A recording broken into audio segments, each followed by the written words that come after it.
Hello fellow Star Wars fans, my name is Starrapter and welcome back to the channel. It's time to talk about some Star Wars comics as we always do here on the channel. Make sure if you haven't already, subscribe to the channel to stay up to speed on the latest on the Star Wars comics. I'm so close to my 2,000 subscriber goal, so please go ahead and subscribe if you haven't already, and tell your friends about my channel. Share my videos with your friends if they're looking for some way to keep in touch with the comic medium. So getting started, 2 comics from Marvel this week. The first one finishes up our run of the Return of the Jedi 40th anniversary comic books one-shots. This one is Max Rebo #1, written by the great Daniel Older, architect of the High Republic, with artwork by Paul Fry. So this one is pretty fun because it takes place concurrently with the events of Return of the Jedi, where we see Bausch and Chewie and Han getting released from Carbonite and the Pit of Carkoon, and all that stuff is folded around the events that happen in Max Rebo's point of life at this point. So Max Rebo has a close call to almost being killed, and this has happened many points in his life, and now he is kind of traumatized because he remembers that his old buddy, his mentor, Doug, actually died on Nar Shaddaa because of all the trauma that he was surrounded by. And he said, well, music is life and music is worth dying for. And Max Rebo is now seeing his old mentor as a ghost throughout this, the duration of this actual story here. And where this really comes into play is you have the drummers for Max Rebo's band. You have a Klatooinian and a Weequay.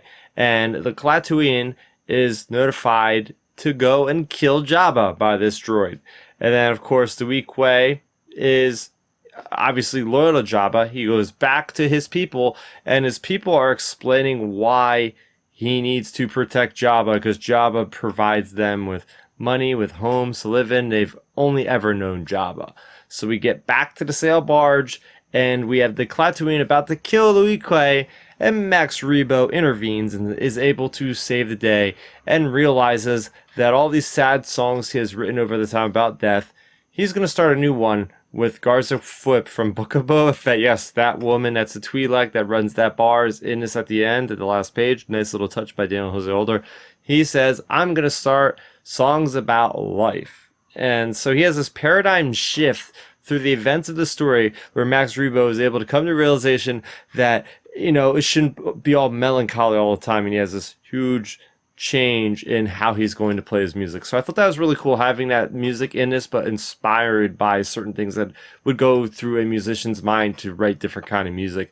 I like that we actually get to see this character species. You guys will correct me in the comment section down below, because I don't know, I'm thinking of Oliphant, but anyway, I like seeing Ortolan. Yes, it's an Ortolan. We get to see an Ortolan moving around. We don't get to see that much, right? These Ortolans, they are a little mini elephant, and we like to see the Ortolan is pulling something with his trunk because he doesn't have arms. And we're seeing him kind of waddle around, very kind of cute looking when he's not in his little hover sled piano thing. So that was pretty neat there. I just like seeing the Weequays as a species embellished, getting lore, getting to see why they're always around Jabba, getting to see why they're always around Hutts, why they're always working that way, is because they haven't known anything else. So I thought that was pretty cool. But yeah, wrapping this all up, I thought this was a great story, and I thought these things hit. I thought these comic book stories revolving around the 4th anniversary of Return of the Jedi really worked, but whether it be the Ewoks, whether it be Admiral Akbar and his assassination attempt on Mon Mothma, whether it be Lando Calrissian working with Chewbacca trying to get some information, I thought these all kind of hit their stride and helped kind of flesh out the lead up to the Return of the Jedi.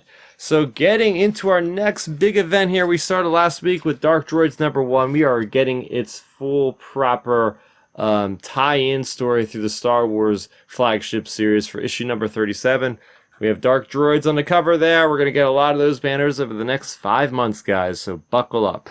This one is called Lobot Lost, and this is, of course, written by Charles Soule, who is the architect of all these in-between stories between Empire Strikes Back, Return of the Jedi, whether it be War of the Bounty Hunters, whether it be Crimson Reign, whether it be The Hidden Empire or Dark Droids.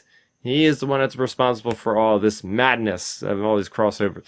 This one's also written by Madabek Musabakov. I love the artwork. I love his design. This one has been pitched to us by Troll Soul on Twitter, or X, whatever you want to call it these days.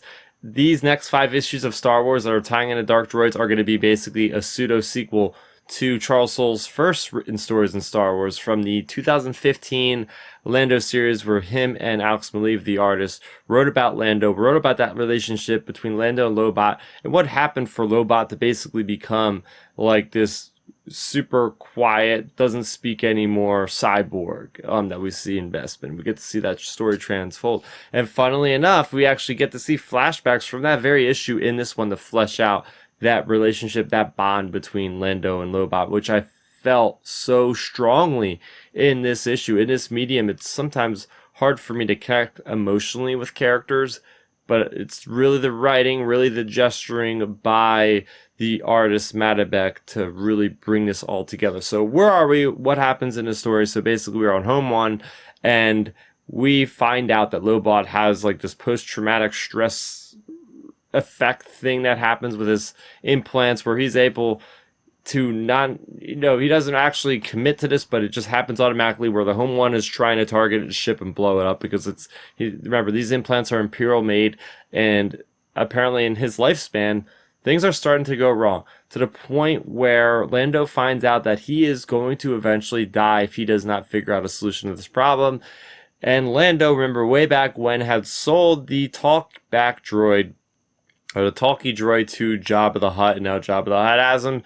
So that is Lando's mission. He wants to go back to Jabba's palace to get that droid to supposedly fix Lobot. So that's our story in a nutshell. Of course, we get this nice little epilogue at the end of the story where we see where the talkie droid is in Jabba's palace, and he has been thrown down to the torture chamber of EV-99, and there we see that connects the Dark Droids. There is a droid that is possessed by the Scourge.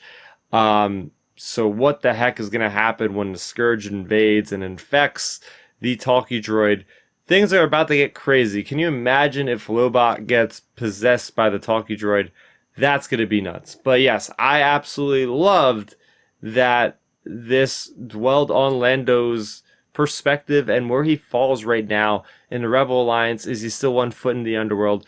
We get to see that he's tries to be part of the rebellion as much as he can, but in certain circumstances like the one he's in now, he does not want to alert the rebellion what happened with Jabba and why he sold the talkie droid, because they would have to know that in order for him to get help to fix Lobot. So he is kind of going against the rebellion. He has this conversation with Leia about taking Han's ship again, and she's not super happy with it, but she comes to grips and says she trusts Lando. So there it is. Remember, she got betrayed, obviously, in Empire Strikes Back.